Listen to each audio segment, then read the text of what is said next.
लेकिन इसका इस बात से कोई मतलब नहीं कि पीएचडी की वैल्यू खत्म हो गई। कुछ यूट्यूबर्स, कुछ कोचिंग सेंटर वाले आज के डेट में कहीं पे भी कुछ भी बिना ऊपर ऊपर देखकर ये ऐसा सिमुलेशन देख लिया और एक इशू रूल बना दिया कि पीएचडी की डिग्री खत्म हो गई, पीएचडी की वैल्यू खत्म हो गई। 4 बार 5 बार नेट कर लेने से नाम आप प्रोफेसर नहीं मान लिए जाएंगे, आपके पास नॉलेज नहीं आएगी।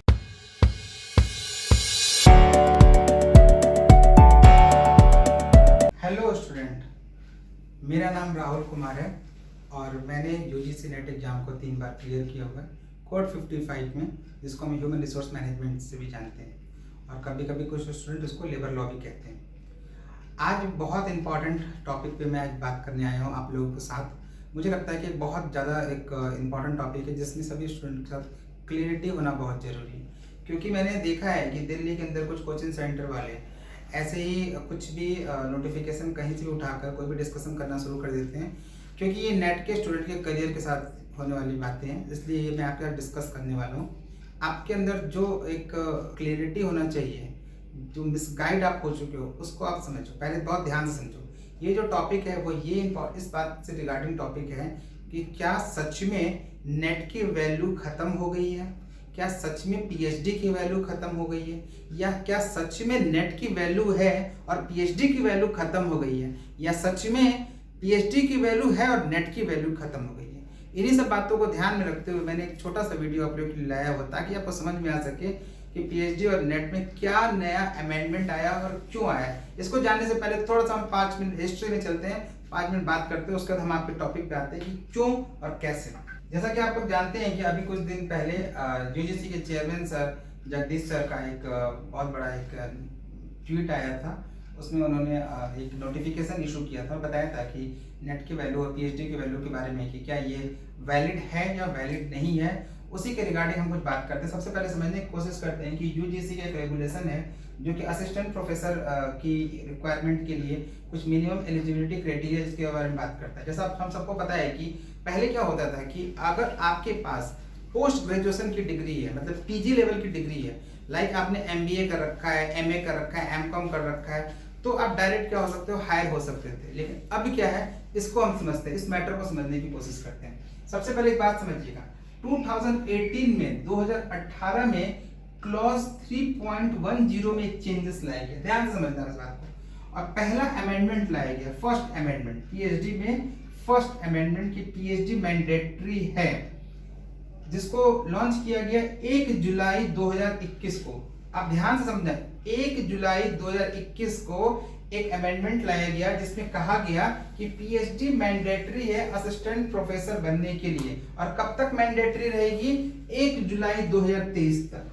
कब तक मैंडेटरी रहेगी, 1 जुलाई 2023 तक। अब 1 जुलाई तो निकल चुका, 3-4 दिन पहले निकल चुका, तो इनको कुछ ना कुछ तो रेगुलेशन लाना ही था। इसलिए इन्होंने क्या किया कि सेकंड अमेंडमेंट लाया। अमेंडमेंट को कहते हैं संशोधन, मतलब कुछ चेंज करना होगा, कुछ बदलाव लाना होगा। सेकंड अमेंडमेंट में आप देखिएगा, इन्होंने कहा कि 1 जुलाई 2023 से नेट और सेट जो होगा वो मिनिमम एलिजिबिलिटी क्राइटेरिया के लिए इंपॉर्टेंट है। मिनिमम का मतलब समझो आप, जैसे पहले MBA, MCA, MCom, MA, MSc को मिनिमम माना जाता था, लेकिन अब क्या होगा कि इसको मिनिमम माना जाएगा, नेट या सेट को। अगर आपके पास नेट है तो सेट की जरूरत नहीं है। अगर आप किसी स्टेट गवर्नमेंट का एग्जाम दे रहे हैं, सेट से भी काम चल सकता है, लेकिन आप नेट है तो सेट की कोई जरूरत नहीं है। तो अभी क्या कर दिया इन्होंने कि नेट को मिनिमम एलिजिबिलिटी क्राइटेरिया बोला है, लेकिन इसका इस बात से कोई मतलब नहीं कि पीएचडी की वैल्यू खत्म हो गई। कुछ यूट्यूबर्स, कुछ कोचिंग सेंटर वाले आज के डेट में कहीं पे भी कुछ भी बिना ऊपर ऊपर देखकर ये ऐसा सिमुलेशन देख लिया और एक इशू रूल बना दिया कि पीएचडी की डिग्री खत्म हो गई, पीएचडी की वैल्यू खत्म हो गई। अब आप एक बात बताओ, क्या सिर्फ नेट करके आप, चलो मान लो असिस्टेंट प्रोफेसर तो बन जाओगे, चलो ठीक है, आई एग्री, लेकिन क्या आप एसोसिएट प्रोफेसर बन पाओगे? क्या प्रोफेसर में कन्वर्ट हो पाओगे? नहीं, बिल्कुल नहीं, पॉसिबल ही नहीं। तो ये बातें जो इंपॉर्टेंट है कि क्या नेट से ही सिर्फ काम चल सकता है, तो बिल्कुल नहीं, आपको पीएचडी करना ही पड़ेगा। अगर आपको टीचिंग फील्ड में एज ए प्रोफेसरशिप में आपको ग्रोथ करना, आगे बढ़ना है, तो आपको हर हाल में पीएचडी करना होगा। पीएचडी करने से क्या होता है, कुछ लोग ये समझते हैं कि पीएचडी फालतू चीज होती है। पीएचडी क्या होता है, जो आपने नेट में पूरा 10 यूनिट अच्छे से पढ़ा अपने सब्जेक्ट का, पीएचडी में उसी टॉपिक पे रिसर्च करना होता है और डिटेल में जाके पढ़ाई करनी होती है। आपको बहुत सारे इंफॉर्मेशंस निकालने होते हैं, डेटा कलेक्ट करना होता है, थीसिस लिखना होता है, रिसर्च पेपर लिखना होता है, कॉन्फ्रेंसेस, सेमिनार्स, बुक्स, जर्नल्स, इनके आगे पीछे भागना होता है। और कोई पागल तो नहीं कि ऐसे घूम रहा होगा, इसके पीछे भी तो मतलब है। मैं खुद पीएचडी कर रहा हूँ, लास्ट फाइनल चल रहा है मेरा पीएचडी। मैंने कम से कम 12-13 रिसर्च पेपर लिखे हुए हैं। मेरा एक बुक मार्केट में भी आने वाला है। मुझे खुद इस बात की ये बातें सुनकर, और कुछ लोगों की जो ये वीडियोस, जो लोग आज के टाइम में कहीं पे भी वीडियो बनाना शुरू कर देते हैं, एक छोटा सा नोटिफिकेशन पड़ा कि नेट एलिजिबिलिटी हो गई। नेट सिर्फ नेट के भरोसे नहीं है। अगर बाई चांस क्या ये आप नेट तो चलो मिनिमम मान लिया गया, लेकिन आगे फिर क्या आप जिंदगी भर असिस्टेंट प्रोफेसर रहोगे? 2-3 साल बाद आपको निकाल दिया जाएगा, बिना पीएचडी का काम नहीं चलेगा। तो पीएचडी की वैल्यू वैसे ही है जो 2009 और 2016 के रेगुलेशन के अकॉर्डिंग चली आ रही थी। ये रेगुलेशन आप जरूर एक बार मैं आपको अगले वीडियो में समझाऊंगा। 2009 और 2016 का रेगुलेशन था। इस रेगुलेशन के अकॉर्डिंग आपकी पीएचडी की वैल्यू कहीं नहीं जा रही है। जिन्होंने पीएचडी कर रखा है उनकी भी जॉब लगेगी, जिन्होंने नेट कर रखा है उनकी भी जॉब लगेगी। तो प्लीज मेरे प्यारे स्टूडेंट, आप इस चीज को लेकर ना मतलब डाइवर्ट मत होइए। नेट करना जरूरी है, आई अग्री, लेकिन ऐसा नहीं कि पीएचडी की वैल्यू खत्म हो गई। और मैं उन सभी कोचिंग सेंटर वालों को वार्निंग दे रहा हूं कि प्लीज ऐसे गलत वीडियोस आप मत डालें, और बच्चों को प्लीज, स्टूडेंट को आप ऐसे भड़काए नहीं। आप जो मिसगाइड करते हैं ना, कहीं पे भी आप लोग जो कोई साइबर कैफे में बैठ के वीडियो बना लेता है, कोई कार में बैठ के वीडियो बना लेता है, कोई कहीं बैठ के वीडियो बना लेता है, और वीडियो बना के कुछ भी बोले जा रहा है, कोई कुछ कहा जा रहा है, कोई कुछ कह रहा है, कोई कुछ कह रहा है। अरे भाई, अंधेरे से उजाले की तरफ आने के लिए एक सही इंसान भी तो होना चाहिए। ऐसे बोल देने से अंधेरे से उजाले में कोई आ गया, रात से सूरज की तरफ निकल गया, ऐसे काम नहीं चलने वाला। आपको अंधेरे से उजाले की तरफ लाने के लिए सही डायरेक्शन भी तो देना चाहिए। टॉर्च जलाओगे स्टूडेंट के सामने तभी तो आएगा, दिखाओगे तो रास्ता उसको, ऐसे कैसे ला दोगे आप बाहर उसको? तो मेरे कहने का मतलब है, मेरे प्यारे स्टूडेंट जितने भी सुन रहे हैं इस वीडियो को, ऑल ओवर इंडिया वर्ल्ड से जितने लोग देख रहे हैं, सुन रहे हैं, प्लीज इस बात को समझो कि नेट का है, आई अग्री कि नेट का मिनिमम एलिजिबिलिटी क्राइटेरिया है, लेकिन इससे इस बात का कोई फर्क नहीं पड़ता कि आपका पीएचडी नहीं होगा तो काम नहीं चलेगा। पीएचडी भी होना जरूरी है, मैंडेटरी है, क्योंकि अगर आपको एजुकेशन फील्ड में और टीचिंग फील्ड में रहना है तो विदाउट पीएचडी आप सस्टेन कर नहीं सकते, कोई ग्रोथ नहीं हो सकता। मैं आपसे बात बोलना चाहता हूँ कि एक कहावत हम लोगों ने सुना होगा, ऊंची दुकान फीका पकवान। वो सभी यूट्यूबर्स, कोचिंग सेंटर वाले जो ऐसे रूमर्स फैला रहे हैं, जिन्होंने खुद कभी पीएचडी नहीं किया, जिनको नहीं पता कि एज ए रिसर्च स्कॉलर की जिंदगी क्या होती है, जिनको नहीं पता कि सिनॉप्सिस क्या होता है, जिनको नहीं पता कि आरडीसी क्या होता है, जिनको नहीं पता कि रिसर्च पेपर लिखते कैसे, जिनको नहीं पता कि कॉन्फ्रेंस पेपर प्रेजेंट कैसे करते हैं, उनके लिए खुशखबरी हो सकती है। लेकिन प्लीज आपसे रिक्वेस्ट है कि आप आने वाले जो अभी स्टूडेंट है, जो प्रिपरेशन में आ रहे हैं, उनके लिए रूमर्स ना फैलाएं।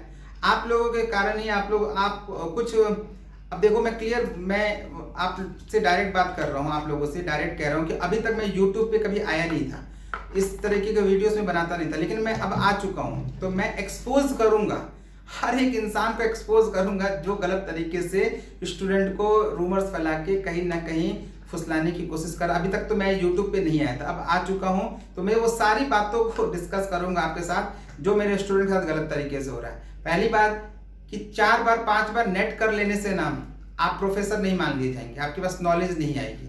चलिए 3 बार तो मेरा भी है, अभी हो सकता है कि चौथा बार भी हो जाए। चौथा बार हो जाएगा तो मैं आपको जरूर वीडियो में बताऊंगा, आके दिखाऊंगा। और लेकिन 4 बार 5 बार नेट हो जाने से आप प्रोफेसर नहीं मान लिए जाएंगे। आपके नाम क्या है, जब तक डॉक्टर की डिग्री नहीं लगेगी ना, नाम क्या है, जब तक डॉक्टर नहीं लगेगा, आपका सब बेकार है, सब कुछ करना बेकार है। तो प्लीज माय डियर स्टूडेंट्स, आप इन रूमर से दूर रहें। स्पेशली कुछ ऐसे यूट्यूबर्स हैं, कोचिंग सेंटर वाले, मैं नाम तो नहीं ले रहा, बट मैं ये बोल रहा हूँ कि काले चश्मे लगाकर वीडियो बनाने से कुछ होने वाला नहीं है। अभी आपका पाला मेरे से नहीं पड़ा है, गलत जगह आप लोग वीडियो बनाना शुरू कर दिया आपने। और आई बिलोंग्स फ्रॉम बिहार, और मैं जो बात बोलूँगा फैक्ट के बेसिस से बोलूँगा। ये सारी बातें फैक्ट के बेसिस पे थी, first amendment, second amendment. Bihar से बिलोंग करता हूँ, वही बात बोलता हूँ जो सच है। एक बात बताना मैं भूल चुका हूँ, जो लोग बता नहीं पाते मैं बता रहा हूँ। अब आप एक बात बताओ मुझे, कुछ ऐसे भी सब्जेक्ट्स होते हैं जिनमें नेट का सब्जेक्ट नहीं होता। कुछ जैसे आपने कोई मास्टर्स में किसी ऐसे सब्जेक्ट से मास्टर कर लिया जो नेट में है ही नहीं, उन 81-83 सब्जेक्ट्स में नेट है ही नहीं, उसमें सब्जेक्ट दे नहीं सकते, फिर वहां पे कैसे आपका असिस्टेंट प्रोफेसर में रिक्रूटमेंट होगा? जरा पूछना उन लोगों से जो ऐसे वीडियो बना के बता रहे हैं आपको, फिर वहां पे यही रूल तो काम करेगा, 2009 और 16 का रूल काम करेगा कि वो सारे सब्जेक्ट जिसमें नेट का एग्जाम ही नहीं होता, नेट्स का कोई मतलब ही नहीं है वहां पे, तो उसके लिए क्या होगा, आपको सब्जेक्ट में पीएचडी करना पड़ेगा, तब आप वहां असिस्टेंट प्रोफेसर बनोगे। तो जल्दी से जल्दी इस बात को समझें और माननीय हमारे यूजीसी के चेयरमैन सर की जो बातें हैं उनको ठीक से समझने की कोशिश करें, प्लीज उसको गलत तरीके से डाइवर्ट ना करें। और नए नए स्टूडेंट आ रहे हैं भाई लोग, क्यों ऐसे बिगाड़ रहे हो, उनका पूरा करियर खराब कर रहे हो, अभी से ही ऐसी कंडीशन बना दोगे। एक तो बहुत मुश्किल से लॉकडाउन के बाद कोरोना सिस्टम खत्म हुआ है और ठीक ठाक बच्चे आना शुरू कर रहे हैं, आप ऐसे ना इससे फसला कि आओ एडमिशन करा लो, क्लासेस शुरू हो गए, ऐसे नहीं होता। ये भी तो बताओ कि पीएचडी भी इंपॉर्टेंट है, चलो नेट कराओ अच्छी बात है, मैं ये नहीं करा, नेट कराइए, आप कराते हैं अच्छे से कराइए, लेकिन आप पीएचडी के बारे में भी तो बताइए। आपको पता है रिसर्च प्रपोजल क्या होता है, आपको पता है ऑब्जेक्टिव कैसे डिफाइन होता है, आपको पता है हाइपोथेसिस कैसे बनता है, आपको पता है क्वेश्चनर कैसे फ्रेम होता है, आपको पता है कि डेटा कैसे कलेक्ट किया जाता है, आपको पता है 5 point Likert scale, 7 point Likert scale क्या होता है, आपको पता है कोरिलेशन, रिग्रेशन, जो टी टेस्ट होते हैं, पैरामेट्रिक टेस्ट होते हैं, उनका क्या मतलब होता है। और मेरे प्यारे student, lovely, dearly, heartly student, जिनको लगता है कि किसी भी हायर एजुकेशन से रिलेटेड किसी भी टॉपिक पे कोई डाउट है, कोई कंफ्यूजन है एजुकेशन सेक्टर में या फिर जॉब सेक्टर में, आप प्लीज़ इस वीडियो के नीचे कमेंट कीजिए, आप टॉपिक का नाम लिखिए, मैं उस टॉपिक को पूरा एनालिसिस करके अच्छे से आपके सामने एक्सप्लेन करूंगा, बताऊंगा कि क्या करना सही है आपके लिए और क्या करना गलत है। मैं अपने पूरे 5 साल के एक्सपीरियंस के अकॉर्डिंग बिहाफ पे आपको बता रहा हूँ। देखो, नेट करना बिल्कुल सही है, करो, बिल्कुल करना चाहिए, लेकिन आप ये नहीं कह सकते कि पीएचडी में जाना जरूरी नहीं है, या जो लोग पीएचडी कर रहे हैं उनकी ज़िंदगी खराब हो गई, उनके पास नेट नहीं है तो उनका काम नहीं चलेगा, फिर भी उनकी जॉब लगेगी, पीएचडी वालों की भी जॉब लगेगी। अगर ऐसी कंडीशन नहीं होती तो सोचो, एकेडमिक परफॉर्मेंस इंडेक्स जो होता है, एपीआई जो होता है, उसमें पीएचडी वालों को 30 मार्क्स क्यों मिलता, उसमें नेट वालों को सिर्फ 5 मार्क्स क्यों मिल रहे हैं। समझिएगा इस बात को, ऐसे रूमर्स के चक्कर में ना आए और ऐसे यूट्यूबर्स के चक्कर में ना आए। और तो मेरे सब कोचिंग सेंटर वालों से भी ऐसे नम्र निवेदन है कि प्लीज ऐसे वीडियोस मत बनाएं, और बनाएं तो प्योर बच्चों पे ध्यान दे, बताएं कि क्या चल रहा है क्या नहीं चल रहा है।